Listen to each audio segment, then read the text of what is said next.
It's dangerous to dwell on past mistakes because people sort of define themselves by the worst moments that they've ever had. And if that's the case, like some people are stuck in high school. You know, they're stuck in failures that they had like when they were first getting jobs, and they always think that they're a loser, and they don't like the feeling of failure, so they keep low expectations so that they never have to feel that.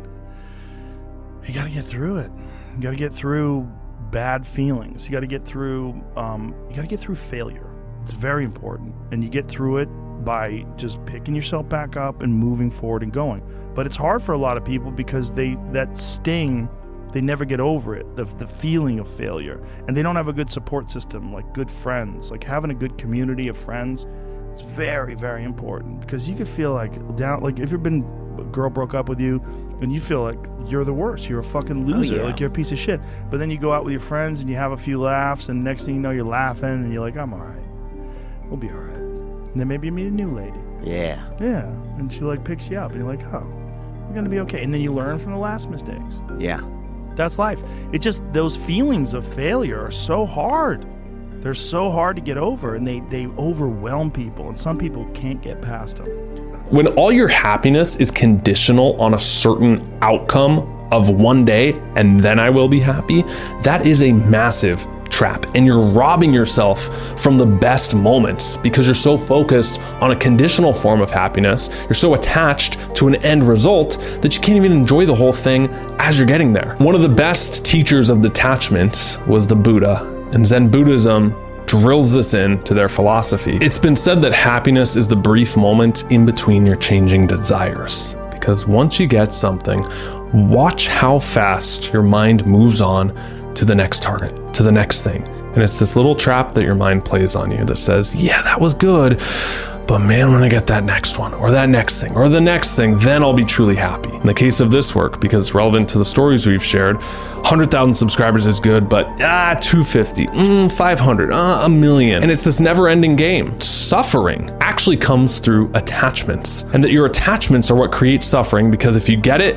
you're on to the next one, and it's never as good as you think it's gonna be.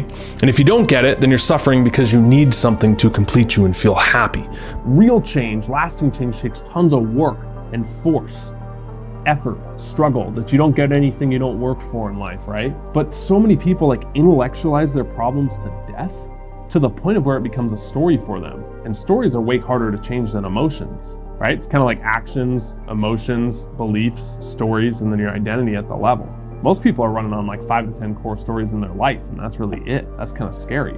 And so as soon as something becomes a story for you, I was the one who was cheated on. I was the one who didn't have good money issues growing up, so now I spend everything. I'm the person who doesn't trust anyone. I'm the person who can't lose weight, right? Whatever your story is, your whole identity conforms to it too. And it's like, yeah, good luck making change. But to even change that story, you have to have the willingness and acceptance of it to even start making the steps.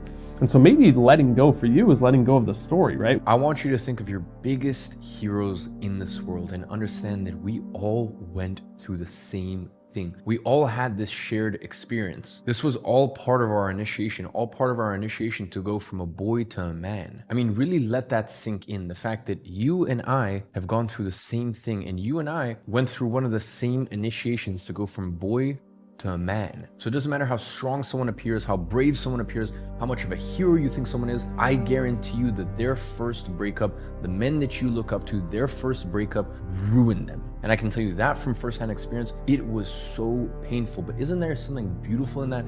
Isn't there something beautiful in the fact that as men, we all go through it? We all have this shared experience. So the thing is, it's really hard to go through something when you think it's the end, when you think that it's the end of a chapter. You know, oh, my life's over, that ended, blah, blah. No, you need to start looking at it as the beginning of your new life. Your new life as a real man. You need to go through the hero's journey, and you need to understand that in every good movie, there are ups and there are downs. There's turbulence. That's what makes it fun. And when you start viewing life as a movie, you start to have a lot more reverence for the difficult times that life puts you through. So I just want to congratulate you, and I want to welcome you to the club. It's okay to recognize when things are bad, when things aren't going the way you want, when you have these feelings. You're not suppressing or repressing them like a lot of those people in like the LOA hardcore camp are telling you. And a lot of people I talk to, you know, on the phone have said that. And I'm like, that's just like missing the whole mark here. Is you recognize them that is a positive act in and of itself. Recognizing a negative feeling, because then you have the ability to change it, right? Recognize it, you sit with it, you try to let go, and you work through it. You don't work around it, you don't ignore it, you don't lie to yourself and say, it's not that bad, I'm gonna manifest all this stuff, right? And that's really how you raise your vibration, quote unquote, right? And that's how you attract better things, better people to you when you become a different person from the inside out. When you're vibing high, when you're a different person, when you're coming from that energy level of like, life's good, I'm at the top here, right? You're gonna attract people at the top too. You're gonna attract the opportunities to you. You're gonna attract the things to you. But if you're coming from here, like attracts like, right? And if you find a lot of negativity in your life or not a lot of negative people, sometimes it's unavoidable, right? It doesn't necessarily mean you're here. But at the end of the day, once you start working on yourself, you're just gonna attract a different caliber of person to you. I want you to, in your sleep, before you go to bed, throughout the day, I want you to visualize. I want you to even talk in your mind to your future wife, to your future kids, to your perfect family. And then I need you to understand that the only way you're gonna get that, by putting your head down and becoming a man who ticks all the boxes. And it's a slow, painful journey. And I can tell you right now that no dudes are gonna invite you on their private jet just because you're you. Be yourself. No matter what anyone says, life is very difficult as a man. You put one foot forward in front of the other for years, if not decades, and at a certain point you look back with appreciation that you built a kingdom. But right now, you have work to do. Why do people say that confidence is one of the most attractive traits someone can have? I think that's because confidence, a lot of times, is often paired with self-love. And self-love at its core is saying, I'm good with or without you. I would like you to come along, but I love myself. I know who I am. I don't need another person to quote unquote complete me. It's removed from a lot of that neediness energy of over-attachment that we're talking about. A lot of these practices, meditation, that's very simple. Sit, focus on the breath, do nothing, right?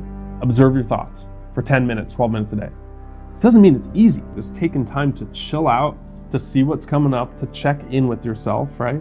And to let go. Yeah, it sounds simple, but are we actually doing it? Are you actually doing that when stuff comes up? That's like the first thing to do. Again, it's like the warning signs. Red light, yellow light, green light. Remember that the only way to get rid of the program that's running in your mind, the repetitive thoughts, right? And this is where I disagree with the law of attraction, because it says, hey, you're attracting those thoughts to you.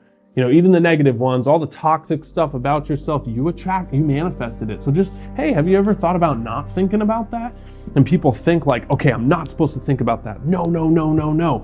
And then it's kind of like, don't think of the pink elephant, right? And you think of it more, and then you feel guilty about thinking of it. I suck. I just think that's a toxic narrative out there floating around, okay? People often wonder why they get in their own head, why they care so much what people think, why they can't seem to get a good relationship or attract someone. It's because you're placing what you want over the 6-story balcony and you're trying to operate like this. Like, okay, I'm gonna launch my YouTube channel. I can't mess it up. Okay, I'm going on that date. I hope they like me because they have to be the one. Otherwise, I'm gonna be single alone forever. Okay, I really need this job. Otherwise, I'm gonna be broke and have to take out 3 different loans to pay my bills. I'm not making light of any of those situations. What I'm saying is that when it's so important, it becomes a negative, self-sabotaging feedback loop.